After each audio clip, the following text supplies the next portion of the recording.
Trendingnya hashtag Goodbye Sandiaga Uno, bukti mereka tak lebih pembenci Jokowi. Setelah Prabowo yang dihujat pendukungnya sendiri karena masuk dalam kabinet Jokowi, kini giliran Sandiaga Uno, Sandi, dihujat simpatisannya sendiri lantaran bersama-sama relawan Jokowi membagi-bagikan bantuan kepada masyarakat yang terdampak COVID-19. Dilansir dari FIFA.com, belakangan, Sandi kerap membagikan bantuan sosial bareng relawan Jokowi Mania. Ia melakukan gerakan bersama relawan Indonesia Bersatu lawan COVID-19. Pada Minggu malam, 3 Mei 2020, hashtag Goodbye Sandiaga Uno trending di Twitter, menjadi topik panas di Indonesia. Para pendukung Sandiaga di masa Pilpres 2019 lalu tak terima ia sekolam bersama relawan Joko Widodo. Mereka mempertanyakan kenapa tidak mengajak mantan relawan 02 atau ormas lainnya pendukung Prabowo Sandi kala itu. Kalau Tuan Sandiaga Uno dengan niat tulus ingin melakukan kegiatan kemanusiaan membagikan sembako, kenapa tidak mengajak mantan relawan 02 atau ormas lainnya selain relawan rival Tuan? Hashtag Goodbye Sandiaga Uno, tulis pemilik salah satu akun Twitter. Ada juga yang mempertanyakan keberadaan sosok relawan Jokowi Mania yang dianggap penghina Reuni 212, melecehkan ulama, yaitu Emmanuel Ebenezer, berada bersama Sandi saat membagikan bantuan. Dari fenomena ini kita bisa menarik kesimpulan. Apa yang terjadi pada Prabowo maupun Sandiaga Uno, sebagian dari mereka, yakni para pemilihnya, tidak murni atau benar-benar mendukung kedua pasangan ini pada Pilpres 2019 lalu.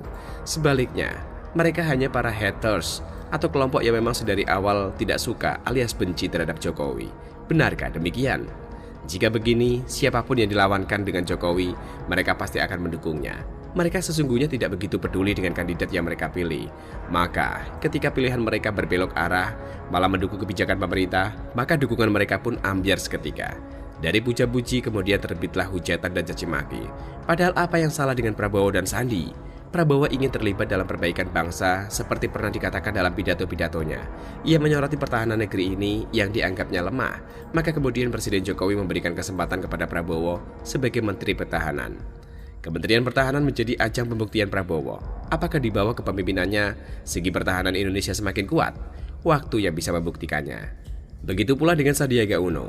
Pandemi COVID-19 menggerakkan semua orang, semua kalangan, tidak memandang apakah dulunya mereka pendukung 01 atau 02. Sudah saatnya kita menatap ke depan, dan tantangan bangsa hari ini adalah bagaimana caranya masyarakat dan warga negara bangsa ini bisa berhasil melewati atau survive mengatasi penyebaran virus corona yang begitu masif. Semua bangsa di dunia sedang bergiat mengenyahkan virus ini dari muka bumi. Lah apa urusannya dengan pendukung 01 dan 02? Apa urusannya dengan cebong versus kampret? Dua istilah yang seharusnya sudah punah selepas kontestasi Pilpres 2019 selesai. Sayangnya memang ada orang-orang yang gagal move on. Mereka kadung memelihara agar konflik ini terus berkepanjangan. Mereka tak segan ingin tetap atau kekeh memecah anak bangsa dalam dua gelondongan besar, yakni kelompok pendukung pemerintah melawan kelompok yang beroposisi terhadapnya. Maka kemudian mereka kaget ketika pilihan mereka, Prabowo, malah menyuruh agar pendukungnya bahu-membahu mendukung pemerintahan Jokowi. Sesuatu yang tidak masuk akal. Begitu dalam benak mereka. Bahkan Ketua Umum Partai Gerindra ini kemudian bersaksi bahwa Presiden Joko Widodo selama ini terus berjuang demi kepentingan bangsa dan rakyat Indonesia.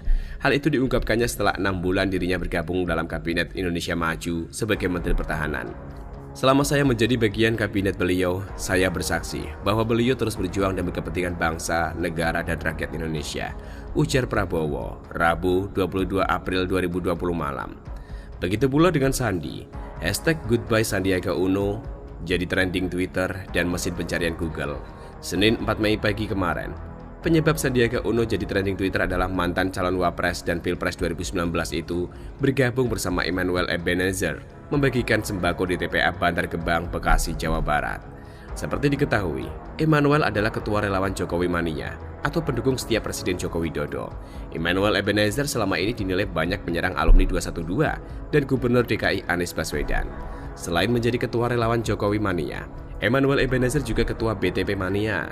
BTP adalah singkatan dari Basuki Cahayapurnama. Menurut Sandiaga Uno, kehadirannya memberikan bantuan kepada masyarakat lapisan bawah merupakan bagian dari aksi relawan Indonesia Bersatu lawan COVID-19. Pandemi COVID-19 menurut Sandi merupakan masalah bersama, sehingga seluruh komponen masyarakat harus bergandengan melawan virus ini. Sekali lagi, apa yang salah dari Prabowo dan Sandi ketika mereka berdua ingin berbuat bagi bangsa ini? Mereka telah keluar dan meninggalkan keegoan masing-masing dan bergerak bersama untuk memulihkan bangsa ini. Tetapi, selalu ada blessing in disguise.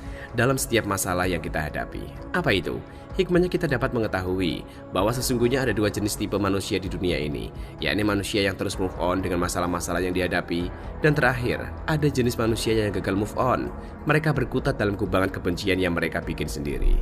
Demikian, artikel ini ditulis oleh Ahmad Reza, dilansir dari siwet.com.